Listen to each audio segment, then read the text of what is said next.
Welcome to the basics. हमारी international conflict की आज की वीडियो चाइना और ताइवान के इशू पर बेस करती है। ताइवान एक आइलैंड है चाइना के करीब, जो कि चाइना की डिफरेंट डायनेस्टीज़ के कंट्रोल में रहा है।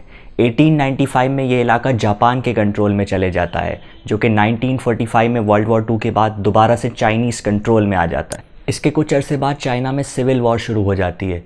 उस वक्त गवर्नमेंट एक डिक्टेटर चियांग काई शेक के हाथ में होती है, जबकि दूसरी तरफ एक कम्युनिस्ट लीडर माओ उनके खिलाफ लड़ाई शुरू कर देता है। माओ इस जंग में कामयाब हो जाता है और कम्युनिस्ट चाइना की बुनियाद रखता है, जिसका नाम पीपल्स रिपब्लिक ऑफ चाइना रखा जाता है।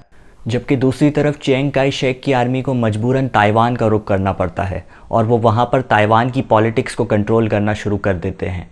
वो वहाँ पर रिपब्लिक ऑफ चाइना की बुनियाद रखते हैं। दोनों ही हुकूमतें दावा करती हैं कि पूरे चाइना पर दरअसल उनका हक है और वही चाइना के असल रिप्रेजेंटेटिव्स हैं। यहाँ ये बात जानना अहम है कि अमेरिका उस वक्त ताइवान की गवर्नमेंट को सपोर्ट करता है और उन्हीं की गवर्नमेंट को चाइना की असल गवर्नमेंट कंसीडर करता है, जबकि माओ के पीपल्स रिपब्लिक ऑफ चाइना को चंद ही मुल्क एक कानूनी मुल्क मानते हैं। 1971 वो वक्त होता है जब अमेरिका माओ के कम्युनिस्ट चाइना की स्ट्रेटेजिक इंपॉर्टेंस को नज़र में रखते हुए उन्हें एक्सेप्ट कर लेता है चाइना की असल हुकूमत के तौर पे। यूनाइटेड नेशंस में माओ के पीपल्स रिपब्लिक ऑफ चाइना को एक्सेप्ट कर लिया जाता है, जबकि ताइवान का फैसला अब भी नहीं हो पाता और दो अलग हुकूमतें कायम रहती हैं। 1980s में China one country two systems का प्लान भी पेश करता है।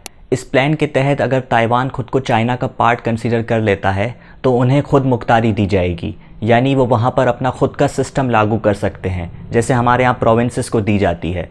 पर ताइवान इसे मुकम्मल तौर पर रिजेक्ट कर देता है। बहरहाल इन दोनों के दरमियान लड़ाइयाँ काफ़ी हद तक कम हो जाती है। इसके बाद चाइना ये चीज़ समझता है कि अगर वो ताइवान को इकोनॉमिकली खुद पर डिपेंडेंट बना ले तो किसी भी ताइवान की गवर्नमेंट के लिए चाइना से लड़ाई महंगी साबित होगी।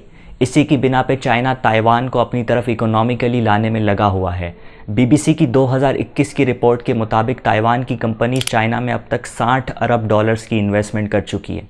अगर आज की बात की जाए तो दुनिया भर से सिर्फ 15 ही ममालिक ऐसे हैं जो ताइवान को एक अलग रियासत मानते हैं। ताइवान के लोग आज भी खुद को एक अलग रियासत समझते हैं, जबकि चाइना ताइवान को आज भी अपना हिस्सा मानता है और शायद इसे लेने में कामयाब भी हो जाए अगर मिलिट्री पॉइंट ऑफ व्यू से देखा जाए तो। अगर आपने हमारी आज की वीडियो से कुछ भी सीखा हो तो इस चैनल को सब्सक्राइब ज़रूर करें। Thank you.